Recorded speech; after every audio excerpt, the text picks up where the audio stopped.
Well, good afternoon, everybody. Welcome to this wonderful service today. We're all here to honor our dear friend Robert Krajenke. And when I look out, someone just came up and said, "This is like a family reunion." It really is, I think. So, see what you've done, Robert? You brought us all back together here. And if I could just begin with a word of prayer. Dearest Lord, thank you so much for this wonderful gathering today, all in the honor of Robert. And we affirm, Lord, that you are with him on the other side now, comforting him. He has longed to be with you for quite some time, and here it's all happening now. And we affirm, Lord, that you will be blessing him as he begins his journey on the other side. And so it is in thy name that we do pray. Amen. Okay, well, we've got a nice little service prepared today. I'd like to give mention to, especially to Merlin, Don, and Francis.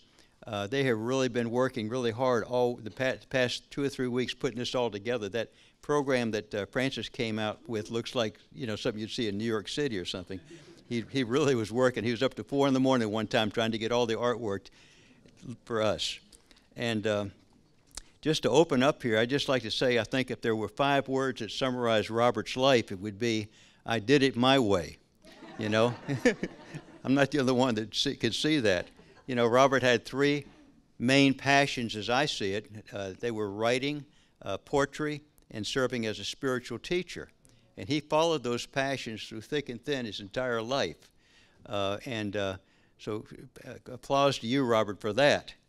And so we have a simple program today. It has some music, some of Robert's poetry, and then some of us will be sharing some remembrances.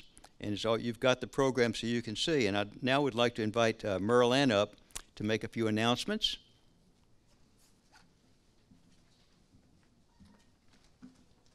Thank you, Bruce.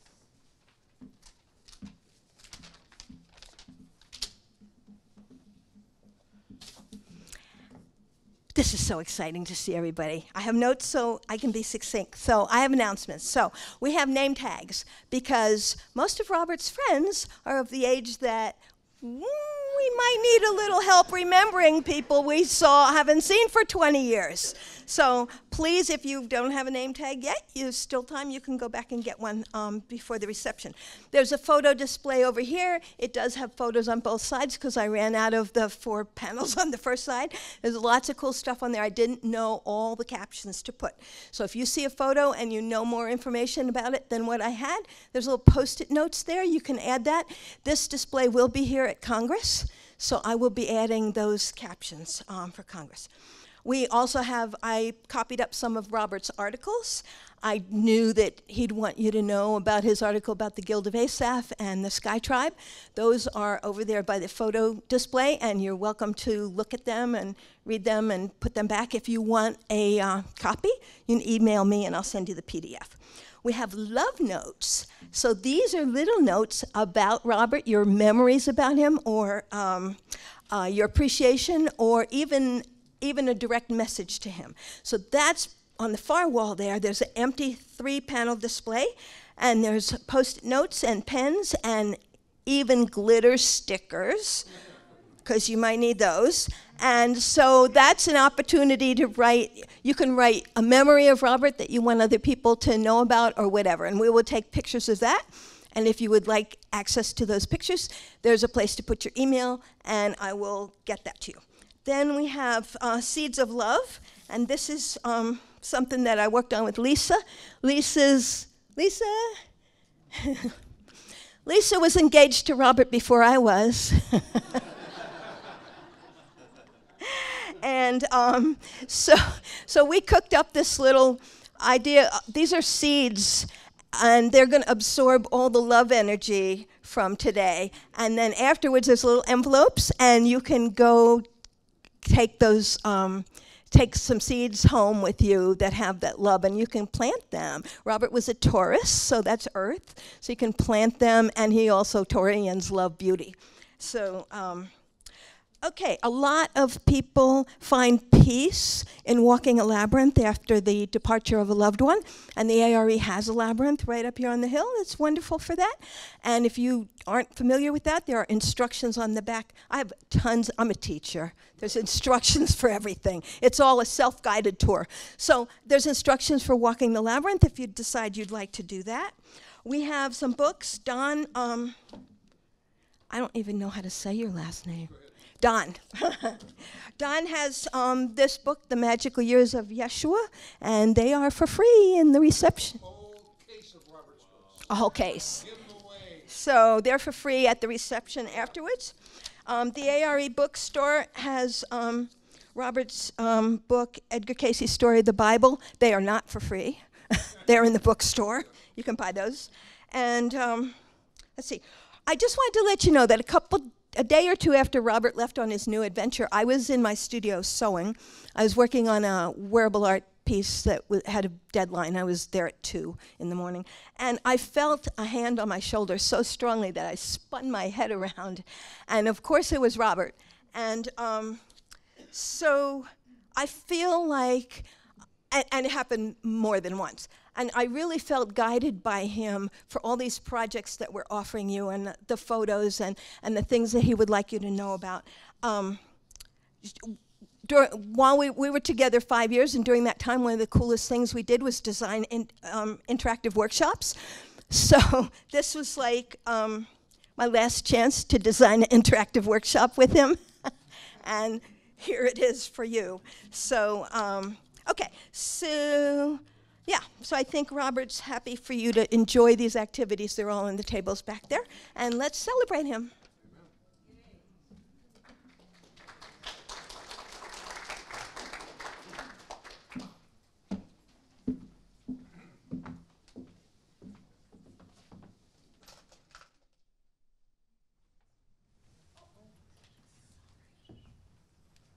So what did you say, uh-oh? Did you say uh-oh? Hello. Hello. I'm going to be unplugged. I'm going to pull the microphone over here because my plug-in capabilities of my guitar decided to take a hike this morning. So it's probably Robert here. He loves old songs, so we're going to go back to that kind of situation here. And I'm going to share this microphone with my guitar. Can you hear me back there? Excellent.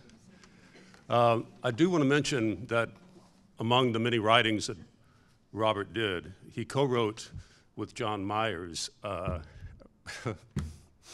Why does this always happen when I come to events like this where I'm just going all this emotion? Because you're a Scorpio, Chris. Thank you. That was Robert speaking through me then. So Robert co-wrote a Reader's Theater version of the Davidson Affair, which I co-wrote with Paul Solomon, with John Myers.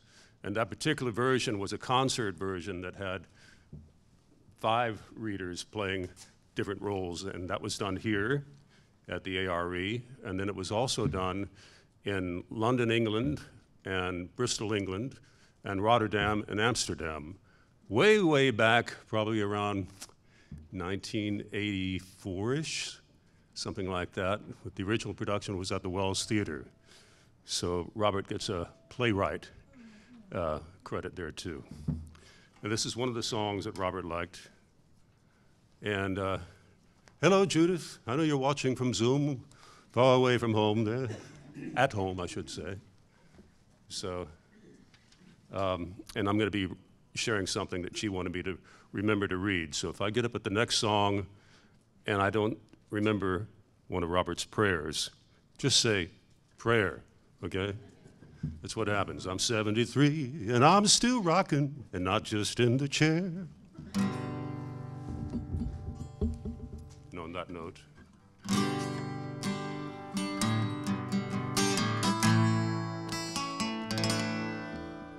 we've known for a while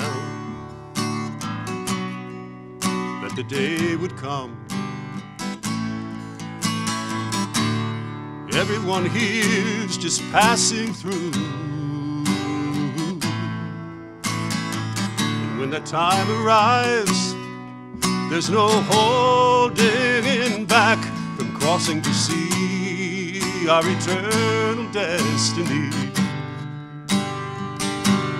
I will see you over the mountain, up the highway to the other side, where our love is forever shining within the glory of God's light.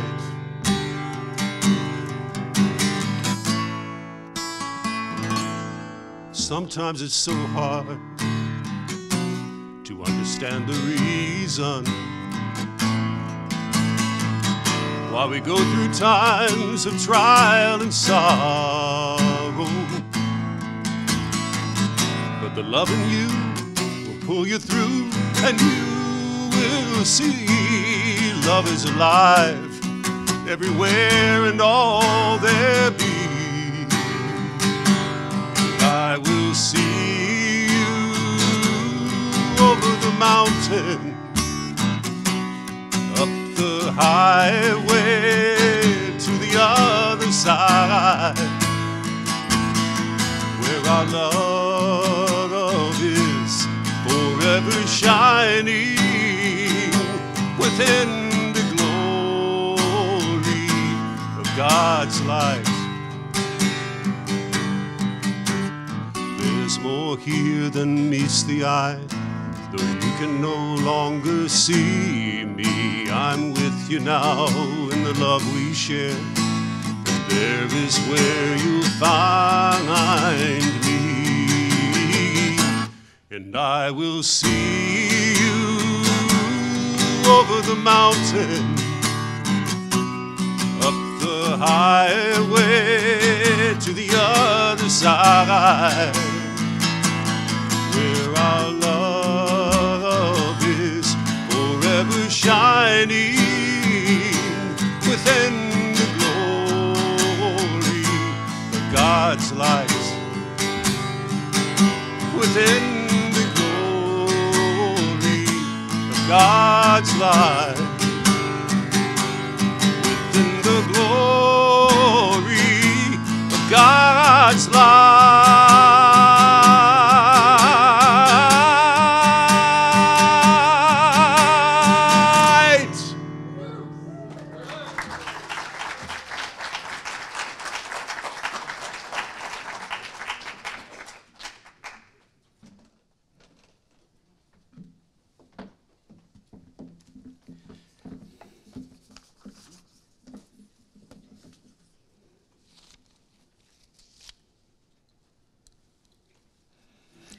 Good afternoon. My name is Dale Burning. For those of you who don't know me, I was Robert's attorney and longtime friend.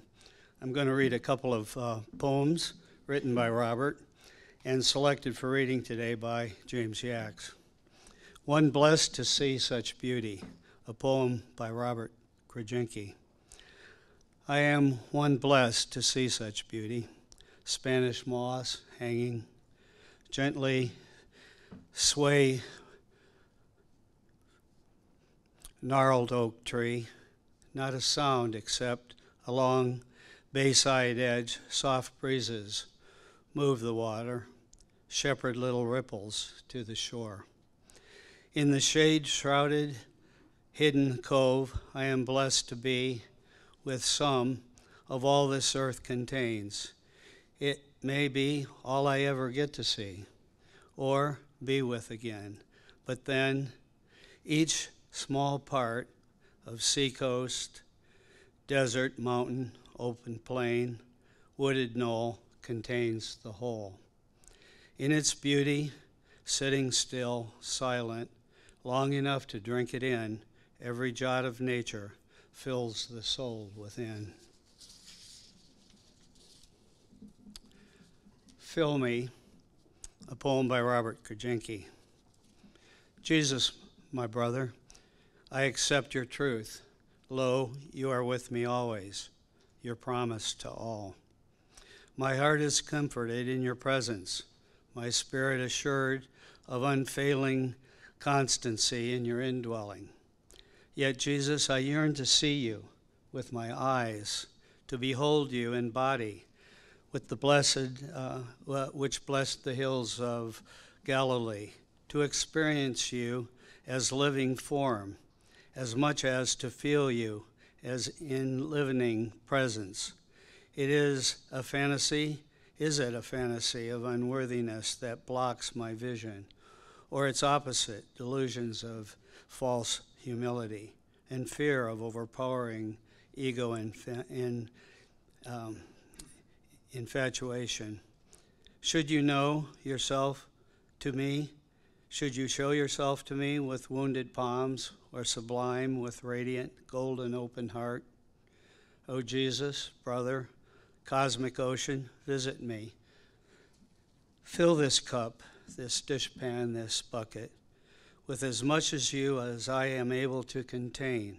Fill me, pour yourself into me until I spill out, emptied of myself, and you, in possession of my body, appear to me as me and seen by all, radiant, tangible, touchable, my brother.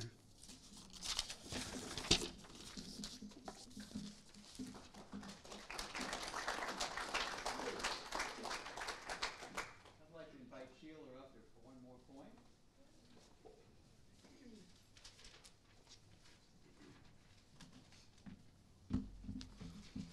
Good afternoon. I feel such love in this room among everybody. It's just great. I don't know whether many of you knew, but Robert had written 16 books. I know his obituary had said 6, I think, but he wrote 16 books. And I'm hoping that some of them Don has will contain some of his poetry. When I knew Robert, he and I would walk a lot. I think it was down 63rd or 64th Streets. And we would walk with Cassie. And I think 3 of his dogs, 2 or 3 of his dogs, are buried in Bruce Shelton's yard. So, and you know, I thought that was wonderful of them. This is a poem about Cassie. Cassie rests in perfect form. Why am I not in a form like yours? A body with freedom to come and go. Be where I want and take control. A squirrel scrapes the bark as it scurries up a tree. Cassie catches scent. Her ears twitch, and with a sudden shift, she's gone, a dog again, the question dismissed. It's not the query that thrills her, but her speed and animal strength and the unbound joy of the chase. But the question lingers, no longer hers, but mine, and in my soul I search to find an answer to this great design of intelligent life so diversely displayed. One form a dog, another as me. And yet there are said to be dimensions of angels and eternal avatars. Some of those, it's said, pilot luminous UFOs. Light beings also with feet of brass and eyes of fire, whom light sends from sources higher to guide humanity, teach us, and inspire. Excuse me, this is called the Sages. There are no accidents, the sages say. Whatever happens, whatever comes our way. Whether we cry, smile, or bleed is the lesson we need. You are on your own, but you're never alone. Around you, above you, in front and behind, the sages abide who love and guide. Thank you so much.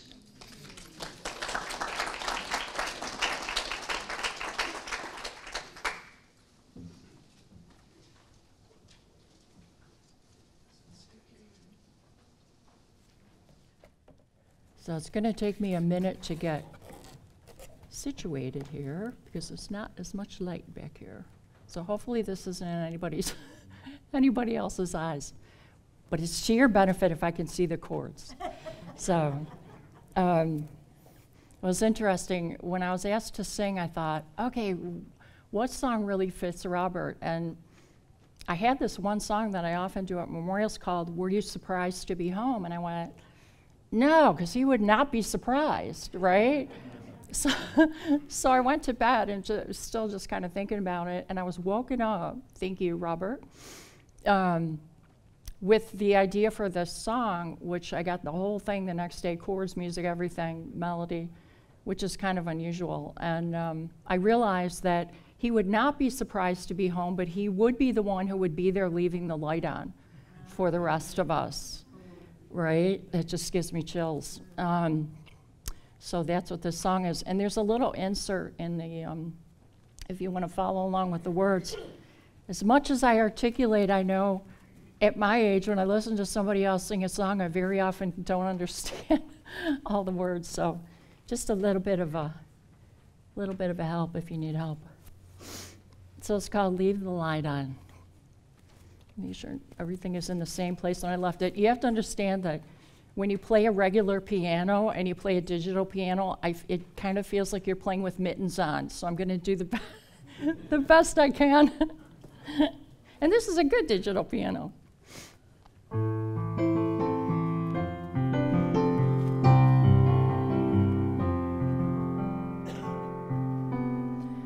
A wild man and a wise man, the poet and the priest, in a coat of many colors, telling stories at the feast. Like a magnet drawing iron, he pulled us all right in, warmed our hearts around your fire. Now we wonder where you've been. Leave the light on, my friend. You never know when one of us will appear around that bend. The journey seems the longest when we're closest to the end. So leave the light on till we see you again.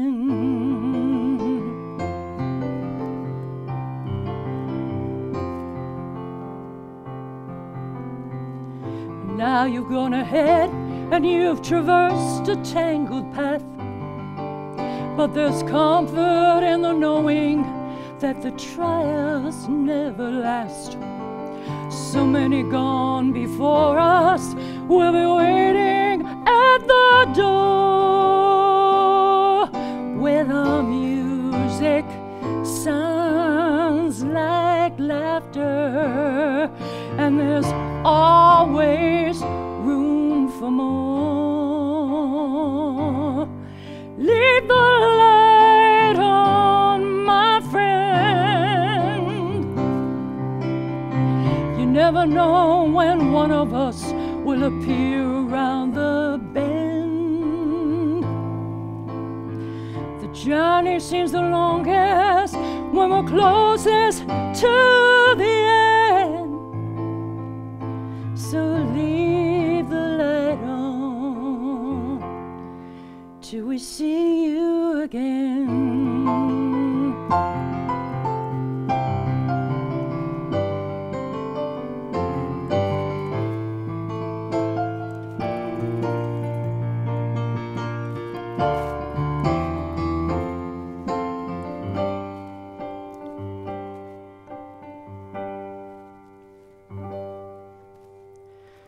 So here we sit bewildered, though we knew the time would come.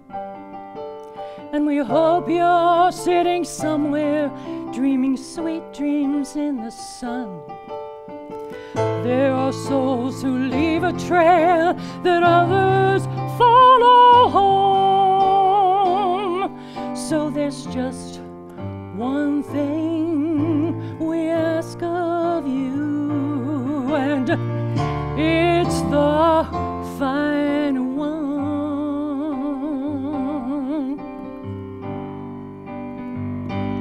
Leave the light on, my friend. You never know when one of us will appear around that bend. The journey seems the longest when we're closest to the end. So leave the light on. Leave the light on. Leave the light on till we see you again.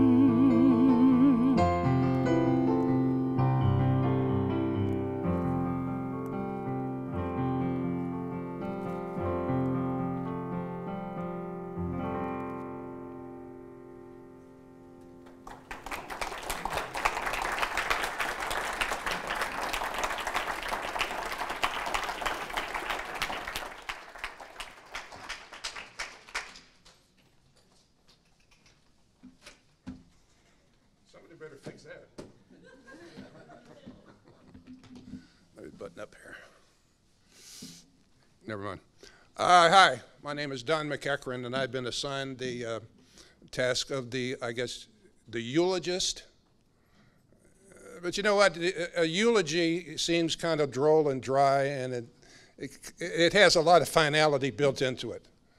But that's not what we want to do here. You know, we're celebrating how Robert lived, but we're really celebrating his new birthday in where he's gone and is today. You know, he's experiencing, I think, what the Apostle Paul got on the road to Damascus when he often mentions, I know a man who went to the third heaven. Well, that was him, what he saw. Now, I'm not comparing Robert with Paul, but he had that spiritual oomph that kind of exemplifies that. And before we go, I want to stick a pin in something that's been said a couple of times. He often said that he had felt the spirit of Asaph. And he used that several times in a website address or in a little part of his book. Yeah, that's possible. You read his poetry on Jesus and you say, that could be so. So what I want to be today is an MC. So in that regard, borrowing a phrase from a mid-'80s television show, anybody remember Ralph Edwards? Robert Krajenke, this is your life. And that's what we're going to do, okay? Now, I was fortunate to find an article that was printed in the Virginia Beach Beacon in 1971. It was an article written to explain who Robert was and talk about his association with Peter Guarlini, who owned the shop of the Peter Quick Copies. And he was going together with Robert to create books. Footprints on the Water, small manuals, printed locally, that was it. But more important, he gave Robert gave an interview, and I'm going to, oops, don't go away. And let me start, oops, I got to start my lap timer so I know how much time I'm spending, Bruce. Okay. All right. Hang on just. I want to get that article. All right. There it is. I just want to quote some of it because it does a good job. Again, my job is to lay out the long and winding road of Robert.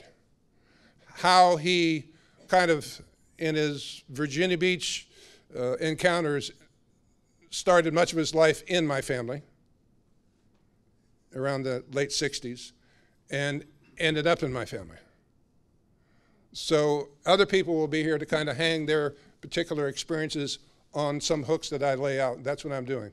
I'm not trying to be totally accurate on dates. I try to get it right in sequences. But here's something that was very helpful, that the writer wrote what Robert told him.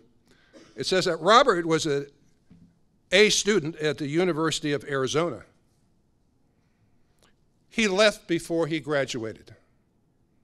Did I mention Robert was a Taurus? Okay.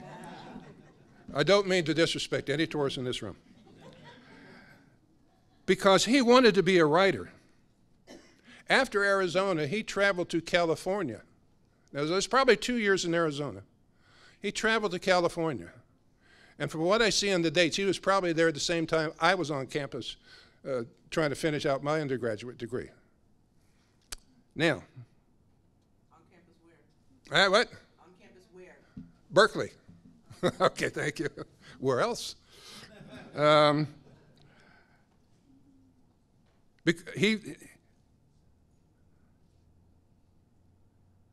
He left Arizona because he wanted to be a writer. He traveled to California where he worked near the places brought to life by John Steinbeck. While there, he studied at the Berkeley University of California. Lured by the romance of the Mayan civilizations, he then went to Yucatan to live with the Indians. There he became intrigued by local history and consulted with a lady named Alma Reed about the possibilities of writing a movie script about a man called Carrillo Puento. And he was an advocate for Yucatan rejoining with the Mexican government. And Robert wanted to do something with that. Living off an inheritance, he moved to New York, where he made himself available for the movie.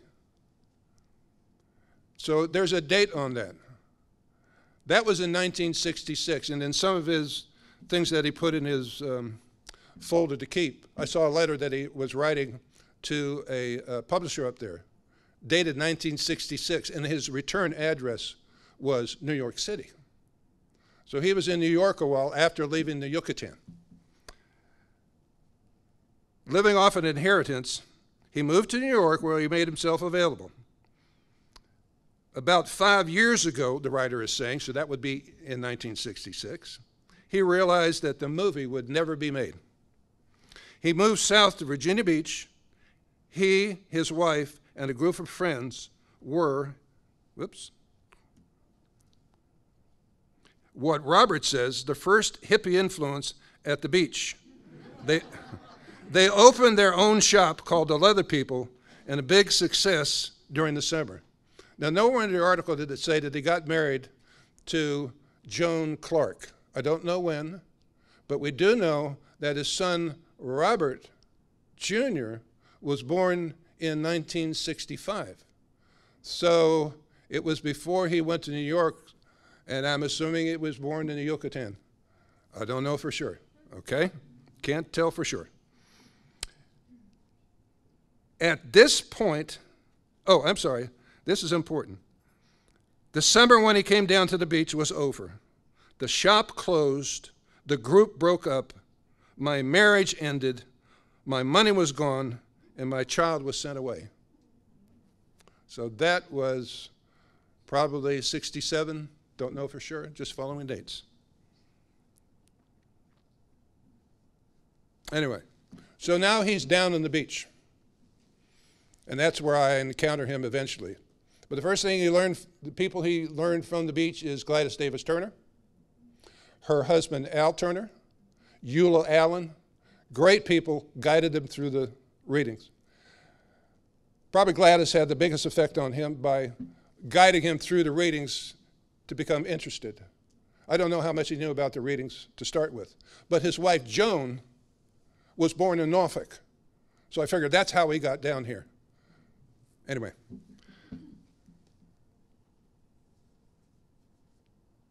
Al Turner had two major influences on Robert. The first was, Robert says, the only three things that Al talked about were Edgar Casey, the Bible, and Quakers. Now, Robert had been a Catholic, raised Catholic, and when he got down to the beach, he felt, Casey says, don't leave your church, go back to your church. So Robert, being Catholic, he went down to the Star of the Sea church right across from where Gladys Turner lived. And when he went in there the first Sunday, he was absolutely blown away. There was a dynamic preacher. He said, it changed everything for me. I saw new things I had never seen before. Third son, he goes back. Where's Father Joe? Oh, he left to get married. Yeah, okay, well, Robert was terribly disappointed. And Al pointed him to Quaker meeting. And there he met Louise Wilson. And apparently they had such a connection spiritually that they could almost anticipate their own questions. So he was there for 13 years, okay? And of course Gladys got him through the readings. Now, where I come in is my family came from California. My family consisted at that time in 1967, myself, my wife Perrin, my wife's mother Maya Graves, and my 3-year-old son. And so, long story how we got to the beach, not part of this meeting. By 1969 or 17, Robert was living with us. Met Robert probably in a study group, and he was always an itinerant, where can I sleep? Or where can I stay? Who's got a room? He worked at the press, so you knew he didn't make much money, right? And it was during that period of time where he was writing the trilogy and writing a number of books, and started with his Footprints on the Water, writing children's books. He took a job working at advertising, creation, and sales. He was a tremendous creator of prose and drawings. How he was at, getting somebody to buy his advertising, I don't know. But anyway, he did have income in that respect. And we lived together in apartments side by side at Bird Neck Village Apartments until my wife and I moved out of there in '74 into a neighborhood.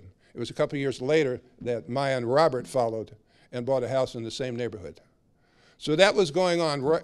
Robert was doing his writings. He was in our family, how that works. And her benefit was to push him, to keep him on the grindstone, because she recognized the talent that he had, and he was doing an awful lot of writing at that time, okay? And trying to work his job at the same time. So that was good. However, there came a time, and I'm thinking it was about around about 78. They got into an argument. I don't know what it was. I don't care to notice. No. She told him to get out. But she not only kicked him off the island, she banished him from the empire. She said, I don't want you going down there seeing my grandchildren. That's the way she was. So that's when Robert kind of fell out of our purview. She says, I can't see you, so he didn't. So that's about 1978, okay? And then he was doing a lot of things with the A.R.E, seminars, talks. The next major place where he went was, when did he do the Egypt trips? 89? 89, okay. His father was dying, and he went back to Detroit to be with his father for his last years of his life. He was up there. There was a seminar, a 2-day seminar for the A.R.E in about '88. And he was working it. And also was his future wife. She said he was flirting with her during the seminar. That's how Robert could be, right, ladies?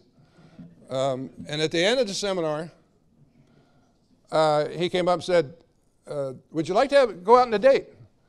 She says, well, sure, because I'm taking my granddaughters to the zoo tomorrow. Would you like to go? Of course I'd like to go. Okay. But that began with the girls, one of the sweet spots of Robert's life. And they'll talk about that. It was a year later that he got married to Lynn. And for a time, Robert, Lynn, the children, their mother, they shared housing. And so Robert had complete access to the ladies, all that love and no responsibility. That's what grandparents do. And eventually, they got their own houses a couple years later, probably around, anyway, a couple years later. Now, Robert is a homeowner. He was not prepared for this. How do you tell a 40-year-old man, well, now there's the lawn you have to cut, there's the snow you need to remove, there's the leaves you need to rake. Did I mention he was a Taurus? Anyway, but they had a good relationship. And Lynn was a licensed social worker, licensed clinical social worker, I guess. She was working at a local hospital and building her own practice. So she was working. They were in a home, small home, very close to the granddaughters. They came over often on weekends, and he just loved it. He was working at bookstores for the Unity churches in several places. And there was a point when the Taurus took over. He felt like he was in a cage. He was used to a lot more freedom than being a homeowner and doing a job and all that responsibility. And he asked for a divorce. And that was in 2001.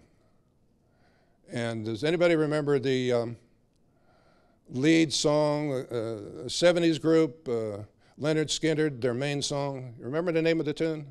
Name of the song? Freebird. Sure you do. Freebird. If I leave here tomorrow, will you still remember me, is the lead phrase. They divorced so he could be free for whatever. They remained in the same house till about 2005, when he would go back and forth to the beach quite a bit. And he was always trying to figure out, where's a place that I can stay? And in 2005, Bruce called him up and said, well, my father needs help. He needs, I guess, Robert wasn't supplying hospice care, but he needs somebody to be with him during the night. And so Robert came down there. That's when he left Detroit and Lynn out of the household and went down to live in the home, the family home. And that lasted about 2 years till 2007. And that's where Robert came a second time into my family. First time was up to about 74. Second time is 2007. So there was a mother-in-law apartment on the back that he took and used it. He was mobile, had a car, did all they needed to do. Life was good for Robert. He was free. 2015 was the first of the trauma issues when he started having physical incapacities.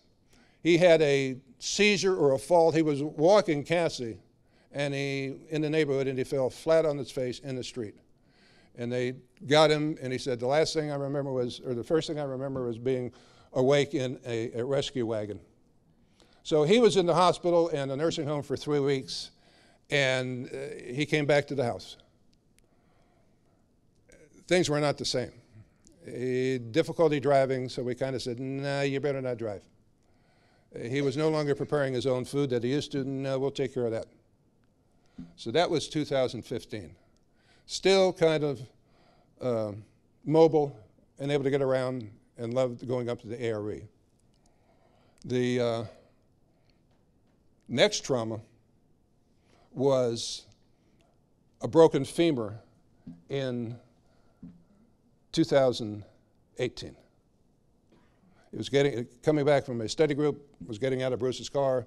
He got caught between the driveway and the grass. He fell and broke his femur. After that, he was on a walker, and you might see some pictures here with him in a walker. And he was pretty well contained. So what are we going to do? We're going to put Robert in a nursing home? Fortunately, we found an alternative which was provided by Centera Hospital, which is called a PACE program, and it's for people who aren't ready for a nursing home but need care during the day. And that has been a blessing for the last 5 years, from then up until now. They would pick him up on the bus in the morning, and nurse would come in first thing, get him dressed, get him fed. Bus comes by, he goes to the program. He comes back about 2 o'clock, a nurse comes in, gives him refreshments, cleans him up if he needs to be changed, because he's not walking. He's in a wheelchair all the time. And he puts up with it. He had the condition, though, that he had trouble swallowing and food going in the wrong place. And I think that's one of the things that took him out at the end. Dysphagia. The end came just after Christmas, when he woke up on a Sunday morning, and I came back from church, and he was curled up in a fetal position. And he said, my heart is just racing. He says, I can't make it stop. So I called the ambulance. They took him to the hospital. He had aortic stenosis, so his heart wasn't working well. He also had the condition of dysphagia, so things were in his lungs. First, they treated him, clearing his lungs. So he was in the hospital for 5 days with a feeding tube down his nose, constant oxygen. So they got him stabilized, and it's then sending him to a nursing home for recuperation. Well, friends, the recuperation never happened. He was in there for about 10 days, and he was on what they call a comfort diet, which is everything pureed, looking the same, with different colors but same texture. You know what I'm talking about? So he tolerated that for, I don't know, about 10 days or so. And Bruce and I would go in, and I said, when you make a visit, go at feeding time and be with him and feed him. He was not really conversational at that point. He was awake, his eyes were open, but his talk and tone was very bare.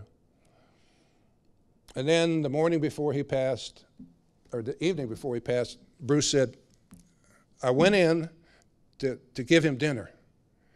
And every time I put it in his mouth, he spit it back out. And then Bruce called me and said, Don, I think you better go in. I think he's on his way out. I said, well, I was planning to go in the morning, so I'll be there and see what's going on. 7:30 that morning, the nurse from the care center called me and said, Mr. McEachern, you need to come in because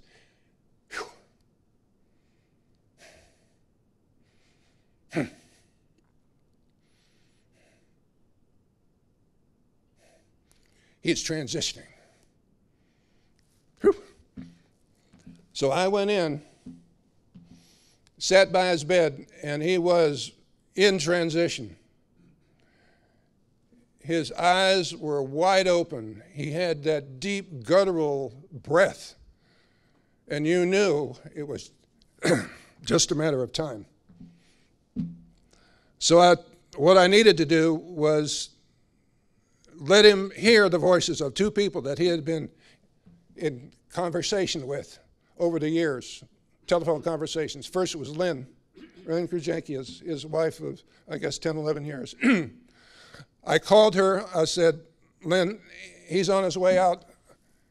I took my phone, put it up to Robert's ear, and I said, talk to him for a couple minutes. He won't respond. So she had a 2 or 3 minute conversation. Hung up. Deborah Morrison was the other lady that had the final conversation. I called her the day before because she wasn't really up to what was going on with Robert, and I called her because she needed to know. And I'd seen he had missed several calls when she called. So the previous day I updated her. 10:30 that morning, she called and said, you know, I have an urge to find out how's he doing. I said, I'm glad you called because he's going. So I did the same thing. I said, Deborah, talk to him. So I put the phone up to his ear. She had 2, 3, 4 minutes of conversation. We said goodbye. He breathed twice and left. Yeah, he had to talk to the two people that he needed to talk to. Then he's gone. It was peaceful, it was quiet, it was final. But friends, it's just the beginning for Brother Robert. And so there's other people who will tell you particular parts of it that'll give you a little bit more insight, but that's the best I can do with what I knew. And I found out some things I didn't know. So, Brother Robert, we're here today to honor you, and we know you're smiling down, and we'll just keep the party going, brother. Peace and be well.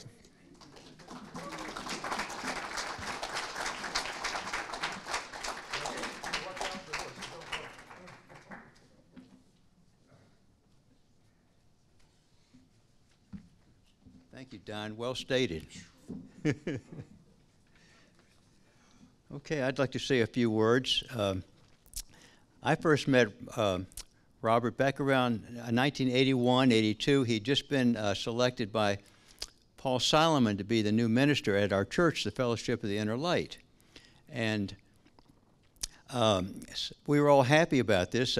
Robert had gained some fame in Virginia Beach because he wrote this trilogy of books on the Bible, all based on the Edgar Casey readings.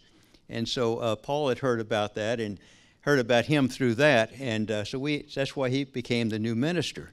And I remember that when I first met him, the first thing I said, Robert, let's get together for lunch. So we went out to the Jewish Mother. You know, it's an icon. Everybody knows it, you know, Virginia Beach on Atlantic Avenue. And so we had lunch, and that was the beginning of what flowered into a beautiful relationship over the years. During his years as our minister, he was so creative. He wrote a couple of plays, and we all learned the entire plays, and we learned how to the roles and did these. We did a performance of a show that he had written himself. And of course, he spoke a lot on Sunday mornings. He's just, it was a perfect job for Robert. So he worked with us for about 2 or 3 years like that. And then he left and went up to Detroit to care for his dad. It was in the late 80s, Robert came to Virginia Beach for a visit, and he had with him this lovely lady that he introduced to me as the lady he wanted to marry, Lynn. And he said, Bruce, you and Marty seem to be so happy, and we want to have a marriage just like you. So, and then he said, Bruce, I'd like you to officiate at the wedding ceremony. So we flew up to Marty and I flew up to Detroit, and we had a chance to meet the Detroit connection. The family, friends. It was a beautiful spring day, and I'll never forget the Pacifica with the first flowers. It was further north; they were starting to bloom. But one of the choir there was this African American choir from the Church of Love, and they were just beautiful. And I found out later that Robert had been attending this church regularly, and they loved him. He loved them, and Robert was a guy. He had all this soul, so it was like perfect for him. So that was a beautiful experience, going up to Detroit and meeting his family and officiating his wedding to Lynn. So next time Robert came into my life was in about 2001, and we needed a caregiver for my dad, and so and Robert at that time needed a place to live and a job, so it was like a perfect match, and he loved Virginia Beach and in this area, so he came back, and it worked out great. He has a heart of gold, as we all know. And so he was a perfect guy to have as a caregiver. He served as a caregiver for my dad for about the next 7 or 8 years. And it was about 7 years ago, Don just told the history there, that Robert had really needed help. He had that first stroke, and then he started, just needed help. And at first, when he had the stroke, we had a group of people came together. We had about 12 people, and we went there, and each person would spend an hour or two. Some of you here did that. And that was the way we kind of worked together, trying to help people who were in need.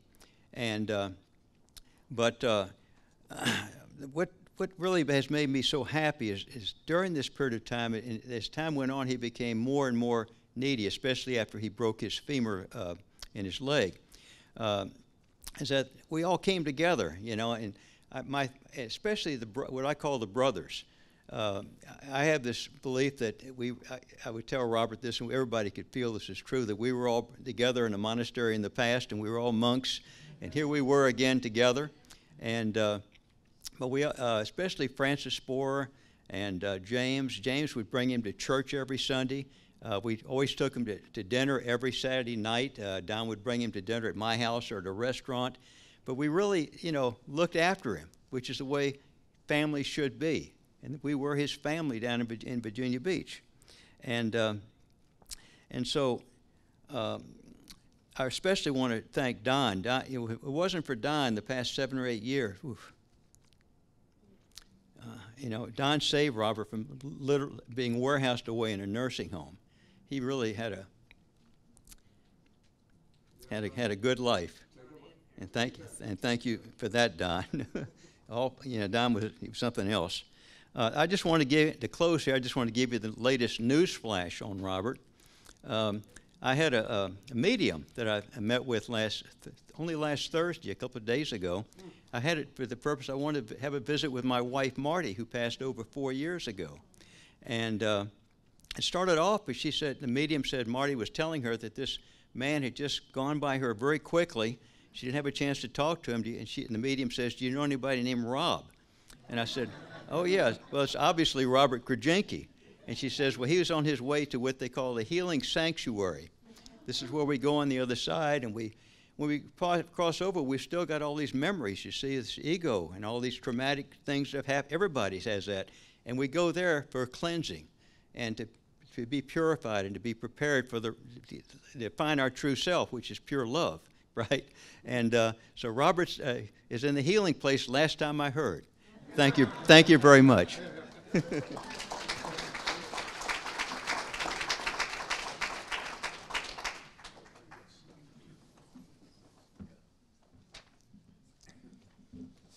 So many familiar faces here today, and I invite you all to come back in 10 years to do this for me.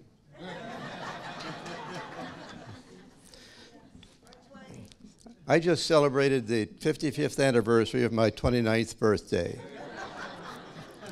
Robert and I were exactly the same age, as a matter of fact. He just got to Detroit a few months before I got to Marceline, Missouri, which was the boyhood home of Walt Disney. Anyway, I want to share with you some information that Robert and I shared, and I wanted to use it as an illustration of what Carl Jung calls synchronicity, because Robert's life and mine really were parallel, even though we weren't necessarily in the same place at the same time. And so I really related to what people have shared with you today about his background. But I'm just going to pick out a few things to talk about of the many that occurred in the years that I've known him. And the first one of those is going to be that we came to the A.R.E. in about the same time, in the late 60s. And we had each been through a certain really important life change just before that. I had a spiritual experience that awakened me to my soul's purpose and turned my life around, and I saw myself as not being physical anymore, but metaphysical. And we all need to do that. We all need to wake up and have some kind of an experience that allows us to think of ourselves as not these physical beings worried about money and all this sort of thing. We need to think of ourselves as on a spiritual journey. And we are going on, we've been given free will, and so God has taken its parts of itself, and that's each one of us. There's a God cell in each one of us. Now, I became active in the Fellowship of the Inner Light at about the time he became the minister there. And that was a synchronicity, because we really made a connection. And he was very interested in Edgar Casey, and I was too. And he was a minister at the fellowship, and so that led me into the fellowship where I've been as my spiritual home, in addition to the A.R.E. all this time. In 1988, Robert was in Holland with a spiritual group called David House, and they had interest both in A.R.E. and in the fellowship. Mary Elizabeth Marlowe got me introduced to these people, and I wrangled my way over there to do some teaching. And while Robert was there, they had plans to go to Israel on a trip.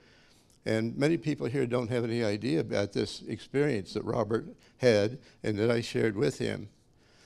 And so we went through this kind of security then that we go through now in this country just to get to Israel. When we were there, we visited all the sacred sites that everybody's supposed to go to and see, and it was a fabulous trip. One of the most important things, though, for me was that when we were able to stay on the Mount Carmel at the monastery of Catholic priests who traced their lineage back to Elijah. And just being there in that presence, in that vibration, was a phenomenal experience, that one spot. Now, we went there because our group was dedicated, and Robert was our spiritual leader and teacher for each one of the places we went. He would introduce us to what that site was all about. And we came there to each spot. We prayed, we meditated. We were trying to help Israel reclaim its heritage. That was 1988. When we left Israel was when what the Intifada started. And that's led to exactly what's happening right now in Israel. So I don't know what good we accomplished except maybe speeding things up for Israel to rediscover its own spiritual heritage. We also went to Tiberias, which is in the north of Israel, and there Robert and I attended a Sabbath service in the Jewish synagogue there. Now, the ladies on our trip had to be up in the choir loft, or whatever they call it, above, because they weren't allowed to be with the men down below. But we were down below. And, and afterwards, Martha Rappaport, who was with us on that trip, said, "You two guys look just like these old Jewish people down there. You were bobbing and weaving with just like they were." And, you know, it really was kind of a recap, because I really feel like I was Jewish at times, and it's been a very strong feeling that I had. And, in fact, recently a psychic told me that I had actually been in the presence of Jesus as a child among the Essenes. And that really got me. And every time I think of that, I can see him running around as a little boy and playing and being so happy. Anyway, that trip was really miraculous in many ways. We went to Qumran, which is the home of the Essenes, and we were on the Dead Sea at that time. We were baptized in the River Jordan in our white outfits before that, and then we got buried in the mud outside of, at the edge of the Dead Sea, and my white bathing suit never turned white again. And it was true, you float. And then we climbed Masada, which is right next to the spa that's there. And that was where the 700, I think it was, zealots, the last of the Essenes, committed suicide rather than being taken prisoner by the Romans. So that was very dramatic. So that was, in just a very few little incidents, was what we experienced in Israel. Secondly, still associated with the David House in Holland, they took another trip, and I was there. There were only about a dozen of us, and we took a train from there down to the south of France, the Languedoc, and that was an area where Jews, Christians, Gnostics, and various other religions cooperated. Of all things, they had a very peaceful coexistence. The Cathars were a Gnostic group that immigrated from Asia Minor, and they were very peaceful. They preferred calling themselves friends of God. And what I told you about who we are, that's what God wants. Edgar Cayce said, God is lonely, and everything he'd created was subject to him. And here we are, he gave us free will so that we could choose to be one with God again over time, whatever it took, however long it took, wherever we were in the universe. So this trip to the Cathar country was an amazing trip too, a past life revisiting of a place I think we were living. And I think all of us, when we travel, are really taken back in many times to a lifetime in a certain area where we are actually being drawn back to for various reasons. The Cathars were this peaceful, loving group. They were healers. There were two classes of them. One was called, what were just the everyday people, but the other were called perfects. And they had to go through a rigorous training in order to become a perfect. And we traveled the mountainous areas and visited the caves where they lived and where they trained people. They believed in keeping people in caves, especially at night, because of the contaminating atmosphere of the planet, the mental problems. And they, being in a cave to sleep and live like that was a way of keeping them more pure so they could become more perfect. They were trained in really magical things as well as herbal remedies. They went around the countryside healing people. And they were very, very powerful people who could do miracles. We climbed up one angle, a mountainside, to a little cave up there. And this was way out in the middle of nowhere, by the way, all of these things. So I don't know how many people actually got to see what we got to see. But up there's this tiny cave. It's been mostly filled in on one side, but there's a doorway. And when you go inside, there was another hole that looked out across the valley. Now, inside there was this big triangular-shaped rock, an altar, held up by 3 stones. In the wall over to the side here was a niche, and in that niche was an asteroid that fell to Earth. And it had been broken open, and it was like a chalice, and it sat there.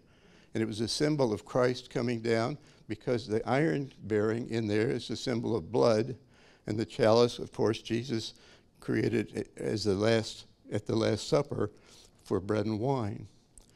We actually saw this in a museum.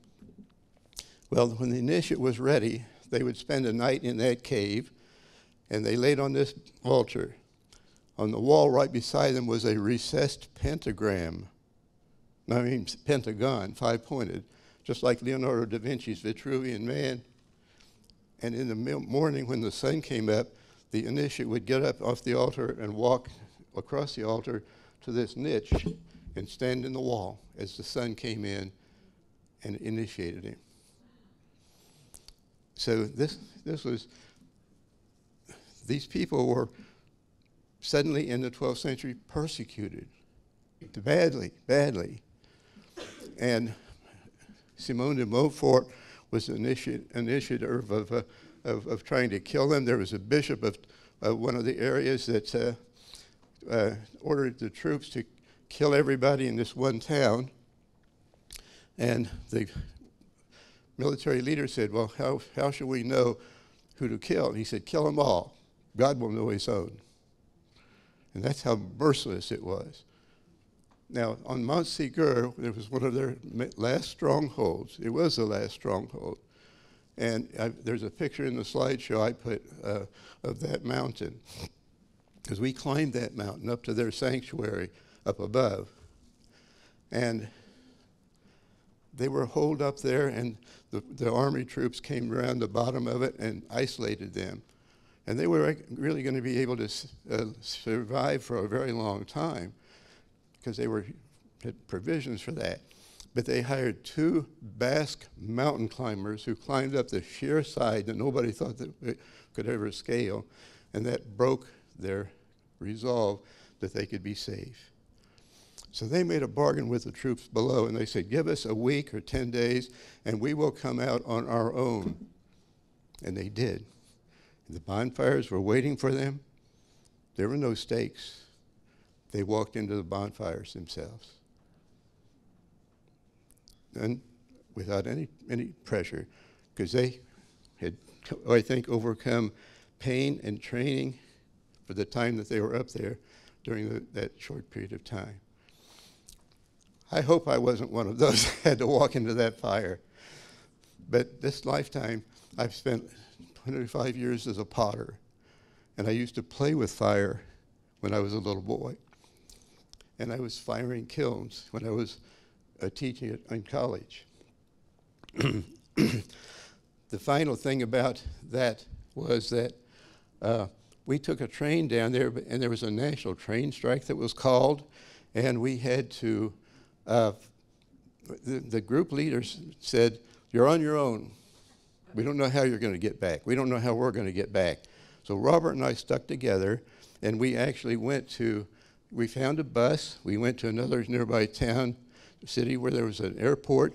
Somebody put us up for the night, and then we got on the plane and flew back to Paris, where the trains were running to Holland. We got on the train, and the son of one of the people who were in charge of David House was on the same train. So these synchronicities, these things that occur that are not accidental coincidences, they're meaningful coincidences.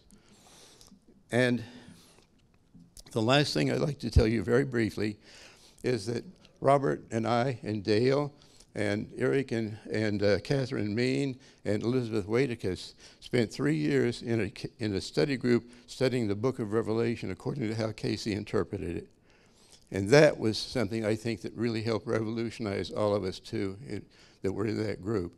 And what we found out was, people don't understand this, we studied the principles of what that revelation was about, as well as John's particular personal experiences in relation to those principles.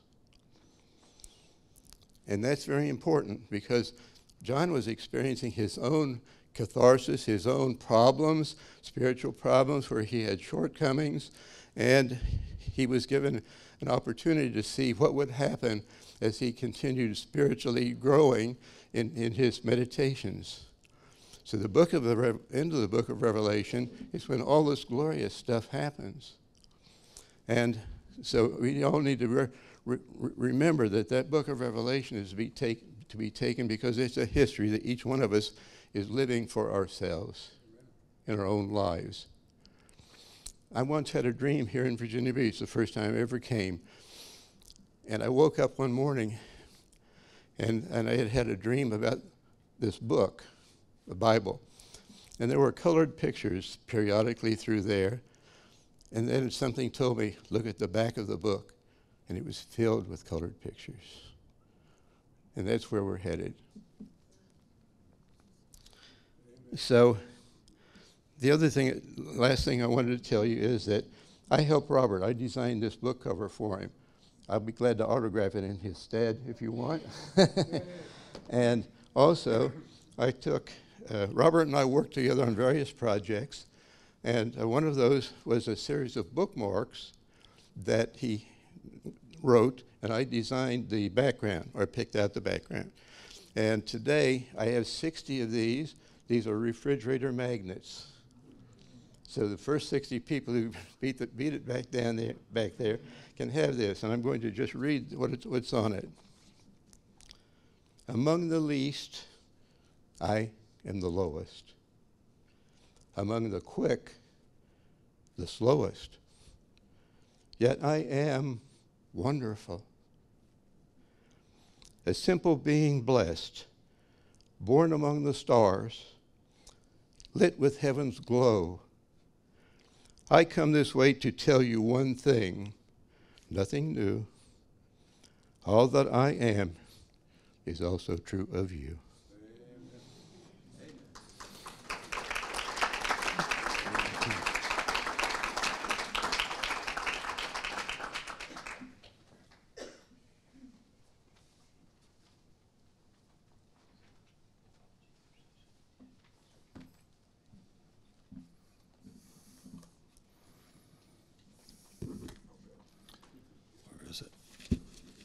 Hello, everyone.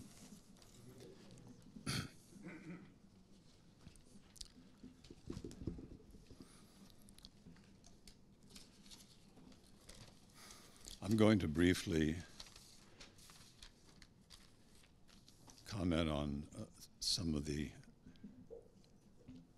things Robert and I shared, and I will make it quick because so much of this detail has been presented. I met Robert in 1981 and recognized him as a fellow Essene immediately, and he me. Is this not, I have to get down a little lower? Better now? All right, thank you. So I'm going to present it in terms of gratitude for his being in my life.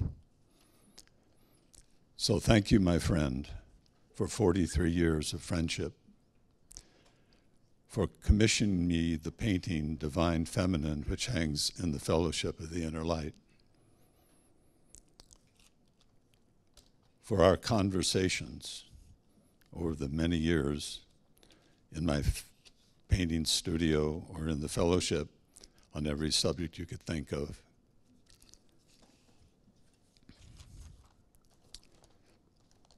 For introducing me to the David House family in Rotterdam, Holland. I had gone to England for a retreat in Glastonbury in 1986. And while I was there, I called Sir George Trevelyan up just to say hello, and he informed me that he lived only an hour north of Glastonbury and invited me for lunch. While we had lunch, he said, I'd like to have you come over for my 80th birthday, 15th of November. And we're going to have a few people. He said 70 or 80 people. And I said, if I can come up with the money for the trip, I will. Got back to the fellowship where I was pastor, and on my desk was a letter from Robert. And he said, James, I want to introduce you to a community of people that have created a spiritual center in Rotterdam named David House, and they would like you to come and give a week-long seminar on creativity and spiritual healing. So the two invitations came together. I spent a week in David House and then went over to England, and Sir George had kept 15 minutes before lunch for a slide presentation of my paintings. It turned out that the small group turned out to be 1,000 of his close friends. And that 15 minutes was a beautiful thing to experience. With my slides, I always had music playing, and the music I had picked was called Rhapsody on a Theme of Thomas Tallis by Ralph Vaughan Williams.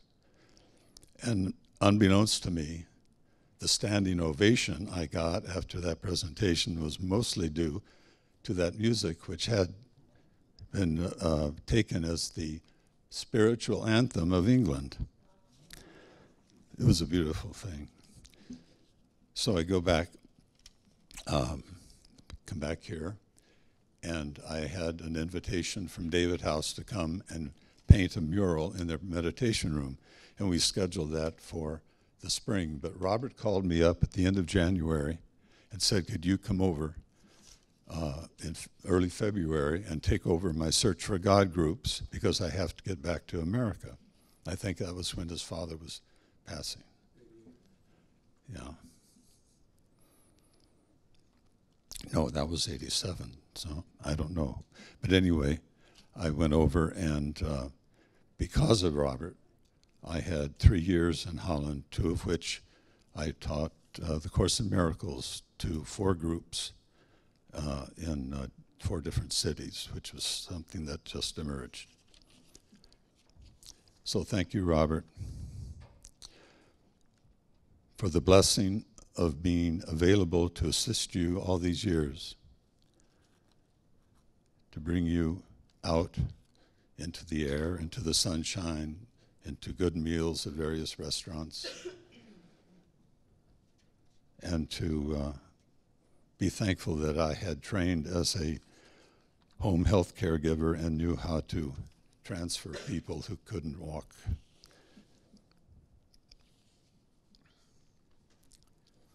Thank you then for all the meals we shared, for the Rumi poems we read, for your poems, for the silence we shared, the meditations, the warmth of the sun on the beach when we could go, for some movies and listening to opera, which was his favorite form of music. And so to come to a conclusion, I'm going to read one of the poems that I wrote and that he liked very much, and then a poem from Rumi, who was his favorite poet. And I know I'm not speaking loud enough. Anyway. Okay.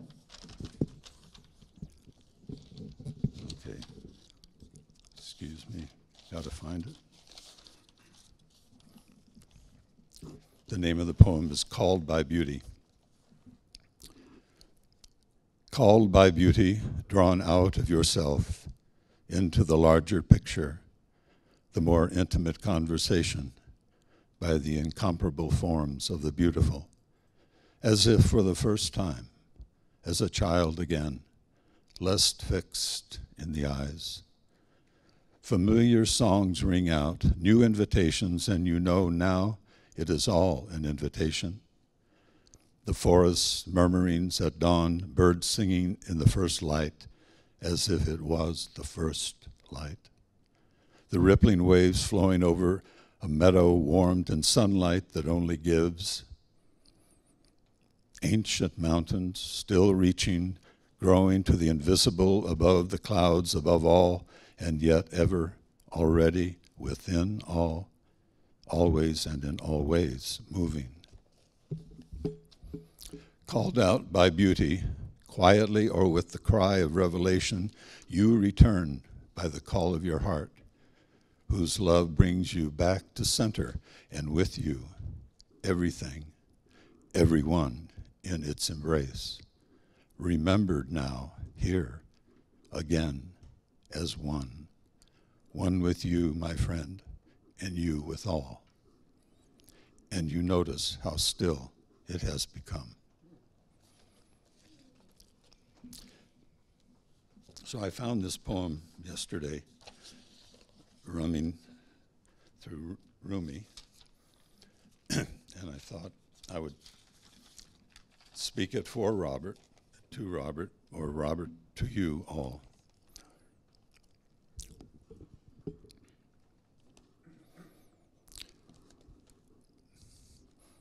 The you he speaks of is the Christ in this poem. Union is the pure wine, my life is the cup. Without your wine, what use is the cup? I once had 1,000 desires, but in my one desire to know you, all else melted away. The pure essence of your being has taken over my heart and soul. Through your glance, I have found a treasure within myself. I have found the truth of the unseen world. I have come upon the eternal ecstasy. I have gone beyond the ravages of time. I have become one with you. Now my heart sings. I am the soul of the world. From my first breath I have longed for you. This longing has become my life. This longing has seen me grow old, but the mention of you, beloved friend, and all my youth comes back to me. Thank you, Robert. Happy trails.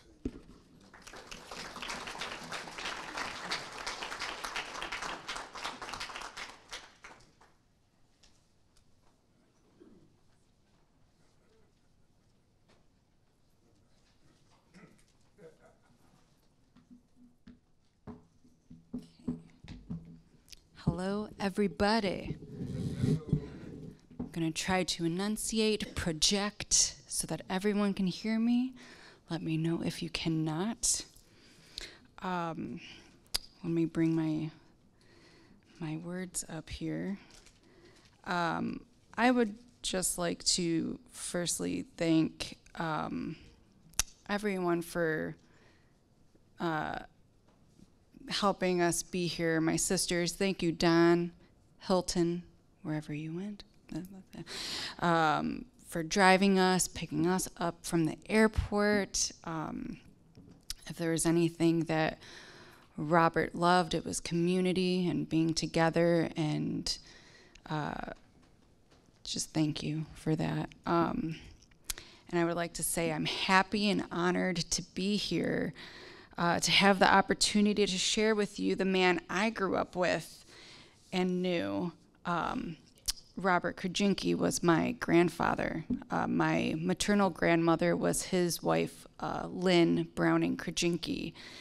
And so thank you all for being here, and I hope that my words give you peace and help you to remember the endearing spirit of our friend, Robert Krajenke.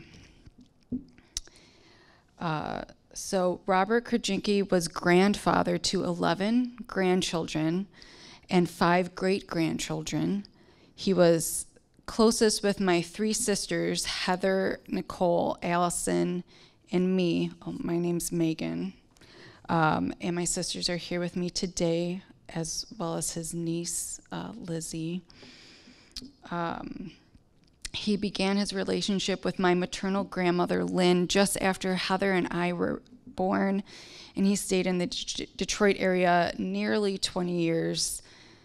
You knew him as Robert. To us, he was Jaja, spelled very weirdly, not intuitively either, but it's Polish for grandfather. We are not Polish, but he was, and that's who he was to us. Jaja was an avid lover of animals. When I was in grade school, he and my grandmother lived in the bottom flat of a duplex, and I remember he had 2 pet doves, which was an eccentric choice, in my opinion. But that was Jaja. He was a man who marched to the beat of his own drum. No doubt these doves symbolized peace, calm, and new beginnings to him. Then, to me, they were just birds. Looking back now, I knew he saw a beacon of hope, though, like the dove who brought the olive branch back to the ark. Our Jaja saw divine meaning in everything. He loved talking about Jesus and his divinity and how he was a man of flesh and blood like you and me. For Jaja, every day was a day to live with light, love, and to share positive energy with others. And rarely, if ever, did I see this man waver from this very strong belief system. To us, our Jaja was a selfless man. We were fortunate enough to see him for a man who gave his heart for the people he loved. For example, throughout our lives, he drove us everywhere. And by driving us, he was supporting our hobbies and interests. I wish I expressed this gratitude to him when I was a teenager. Of course, teenagers don't really like to thank people for things, because he made my extracurriculars possible. The person he drove around the most was my sister, Nicole. Not because she had more places to go than anybody, but because she was his little travel buddy. They were a pair.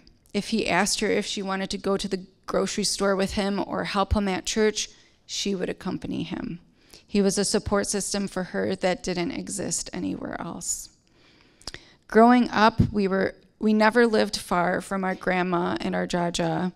When I was in high school, we moved to the very same block as them. And before that, we only lived a few blocks away.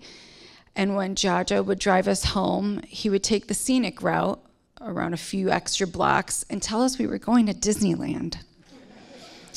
How excited we were, and Jaja would chuckle at our amusement. And then we'd get home and we'd be very bummed, but it was fun for a moment. Jaja even helped me get around after I got my license and could drive myself places. He sold me his car when I was 18. And within that car, he left a little angel pin that harbored the prayers of safe travel. Every time I looked at that pin, I felt safe, and it is now in my current vehicle. It'll be in my next vehicle too. Jaja sold me his car for the exorbitant and steep price of $250. I'm closer to 40 than I am 20 now, and realize how great of a deal that was. Was the floor rusting out? Yes. Did I have to replace the serpentine belt, the brakes, the starter, and the alternator? Sure did. Thanks, Nicole, for helping with that. Did I have to jump start it a number of times because it wouldn't run? That was fun and provided a valuable skill that not everyone should have, or that everyone should have. Could the car go over 40 miles per hour? No. But that car got me around for years, and I was thankful. It allowed me a freedom that every young adult needs. And I think of that time fondly, and I remember my Jaja. The description of this car should tell you that Jaja used every single thing he had until you couldn't use it anymore. He valued the life of every product fully. Waste not, want not. I'm pretty sure he bought one pair of moccasins like in the 80s and wore them for 30 years or more. I don't know. I don't know if he ever bought a new pair. My Jaja loved to juice, veggies, fruits, you name it. If he could juice it, he would. And he wouldn't waste a sliver of food. With the rinds and pulp, he'd make compost or a stock. He would make smoothies with this spirulina vanilla protein powder. My sister, Nicole, and him would put it in orange juice and share this concoction often. And it is the protein powder that I use today. It tastes really good. After Thanksgiving was over, every year, my Jaja would strip the turkey of its meat and make a turkey stock.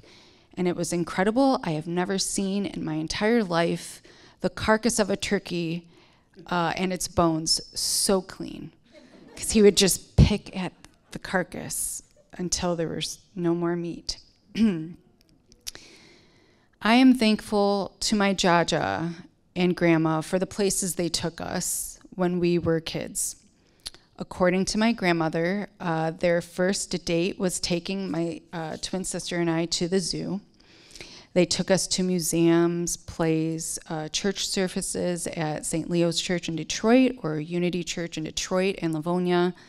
My Jaja and Grandma would take us to Kensington Park, a gorgeous and very large park in Michigan, and we'd go on hay rides and walk through the woods and overgrown fields, chew on hay and pick wildflowers, watch deer feed on the floral and fauna, and then gallop off. We would feed the ducks and watch the fish swim in the lakes. We also went to a handful of powwows and saw Native Americans dance and celebrate life. Every outing Jaja took us to was a celebration of life for him. And if it gave him joy, he wanted to share it with us. There was a time when he went to Egypt on a trip with the A.R.E. And although I'm sure his schedule was full with hours of meetings and services, he found time to pick out and bring back a treasure trove of stuff for my sisters and me. Coca-Cola bottles with the Egyptian writing on the label, stuffed leather camel figurines, a heavy bronze ankh, and more. Through this, we felt treasured and important because he was thinking about us. He loved Egypt. He loved the heat, which is probably one of the reasons he came back here. No matter where he was, he lived his life for others. And he was there if you needed him, and his love for you was palpable. Throughout my years of university, I became very close to my Jaja. We would talk on the phone, and he would tell me about his dog's health and the weather in Virginia Beach. He'd also encourage me with my writing. As a writer himself, he really wanted me to use writing as a way to explore myself as well as the world around me. He would give me tips and tell me to keep going and not to give up. He would fill me with positive affirmations, making sure that I knew I had it in me to create something beautiful. And I also have written 2 children's books, unpublished, with his encouragement. When I was a little older and creating my first little person, I was so happy to talk to him and share with him all of the fun details. He was always someone I could go to and confide in. When I converted to non-denominational Christianity, the years of his spiritual ways and methods, which I ignored as a child, flooded back to me, holding me up as he gave me support and kind words, emphasizing the magic of finding Jesus again. My Jaja is present in my life today in so many ways. I am thankful for his positive influence, for it has forever left its mark on us, for his spirit, energy, and unconditional love. I am so grateful. Now, our Jaja absolutely loved when my sister and I would sing. Don, I'm pulling a quickie. I'm surprising you all. And I would like to invite my twin sister Heather up here because we would like to sing a song to our Jaja one more time. So, Heather, if you will.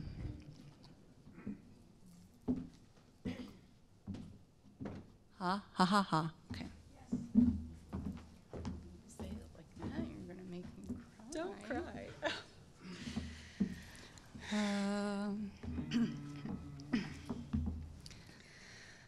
The Lord's my shepherd, I'll not want.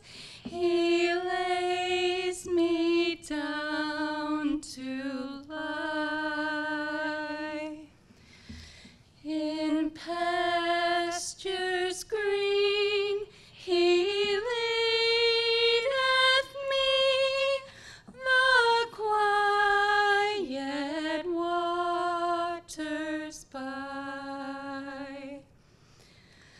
My soul he doth restore again, and me to walk doth make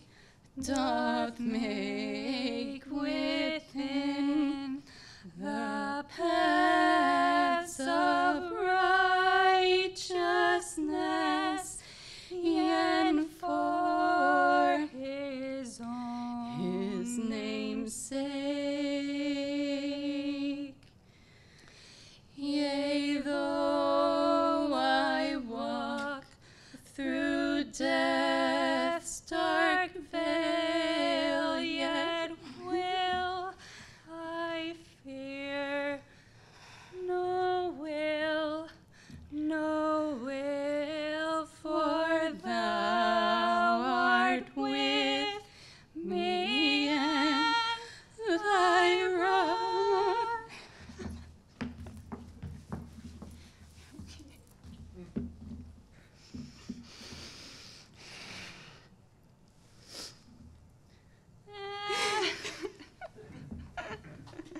That's a really hard part to like just jump back in. Can you do like and thy rod? And thy rod, and thy rod, and staff come, or what? Let's start again. Okay, yeah. Or Back to wherever is comfortable for you, sorry. I don't know why I didn't think about doing this earlier or planning this. Sorry. our table thou hast furnished in presence of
Well, Robert's got some granddaughters that really love him. Wow. Yeah, your hearts are just the way all of us, touching all of us. Thank you so much. All right. Well, now I thought coming to the closing here, I'd like for us just to have a few moments of silence in which we can all just spend for a short time just saying our goodbyes to Robert. Whatever's on your mind. And letting him know how happy we are to see that he's starting his new life on the other side. So if we can all just become silent just for a moment.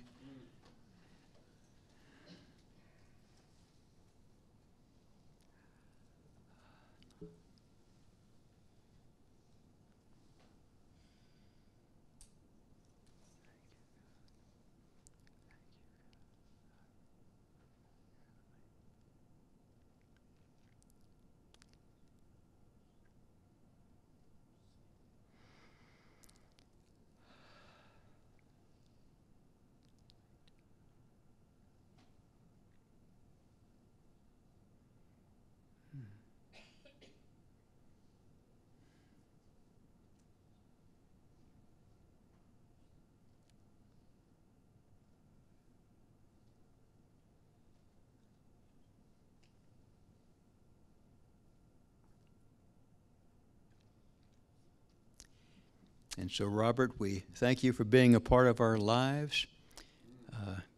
You can feel our love right now as we all collectively give you a big hug.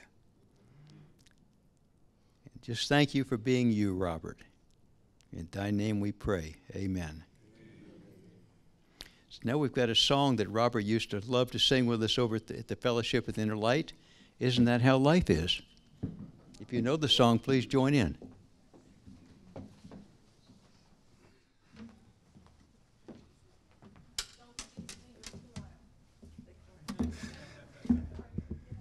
I was hoping somebody would say that. So Robert's up there going, okay, follow them. That was beautiful. Thank you. So, that I shall do. This is a short poem that we've had on our refrigerator. I'm an actor, so my emotions are pretty close to the surface of my skin all the time, but I prefer to leave it on stage. Wait, I am on stage. Okay. All right, let me pull this up here. I shall be in the doghouse forever with my wife, Judith, who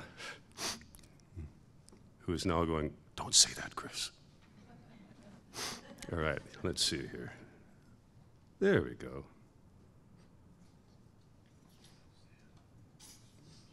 There it is. Yes, here it is.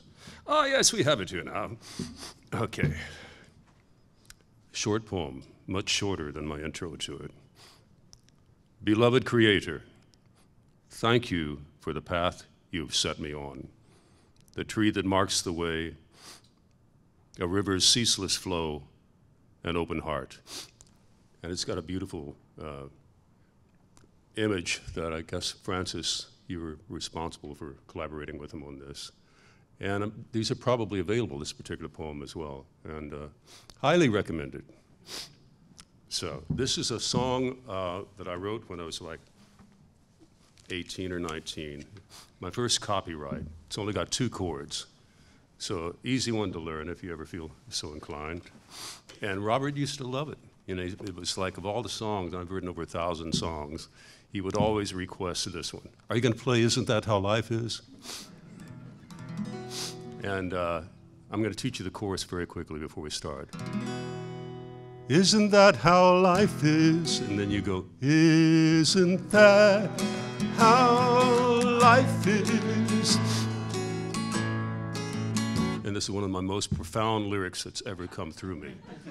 In all the over half a century, actually I've been writing songs since I was 11 and I'm 73 now.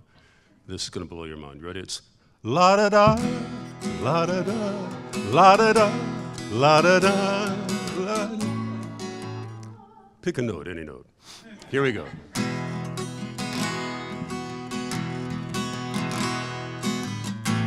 3/4 time.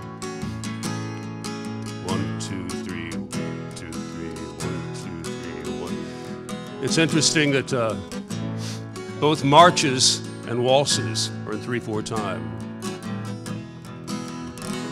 Isn't that how life is?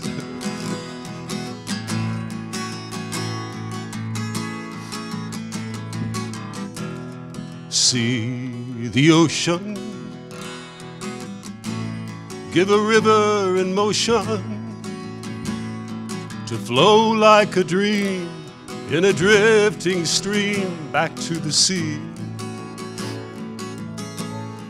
running home free. So it seems to me,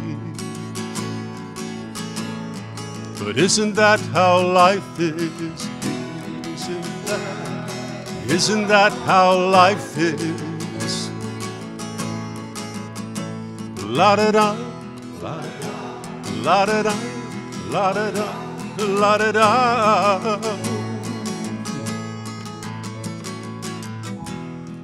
See the trees, how they sway with the breeze, shedding their leaves when the autumn wind breathes through the air. Once colored with care, the trees now stand bare. But isn't that how life is?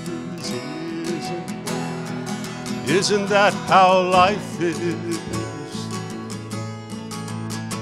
La-da-da, la-da-da, la-da-da, la-da-da.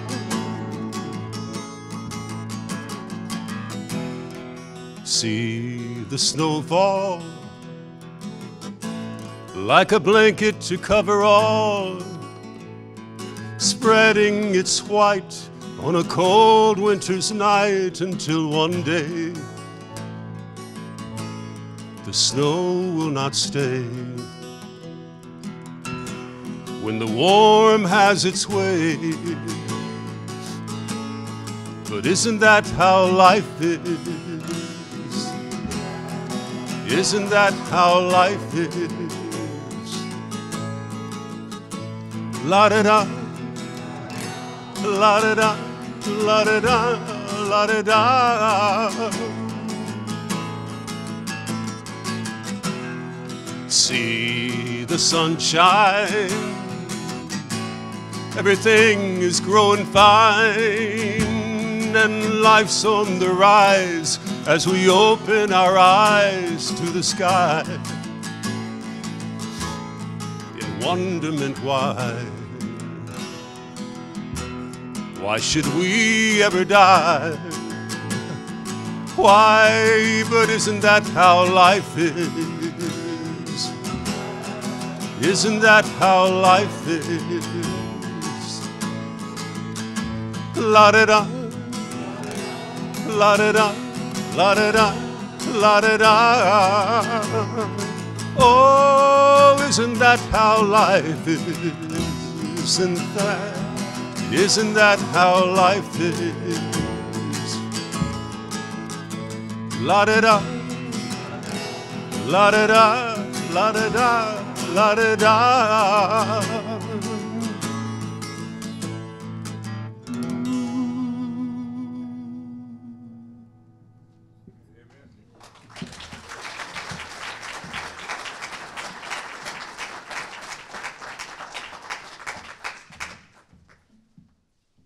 This brings us to the close of this program. Just in closing, I do invite everyone to please stay for refreshments. We can all, and Nawab Restaurant, you know, James used to take Robert there a lot, and they fell in love with Robert, so they donated all their Indian food for the buffet today. And so we have some light refreshments back there, and also, Merlin wanted me to remind you that there's that love table she's got where you just write a little note to Robert. It's kind of cute. It's back in the back there. And so anyway, this brings our service to a close, and I think Robert knows how much we love him. Thank you. Thank you.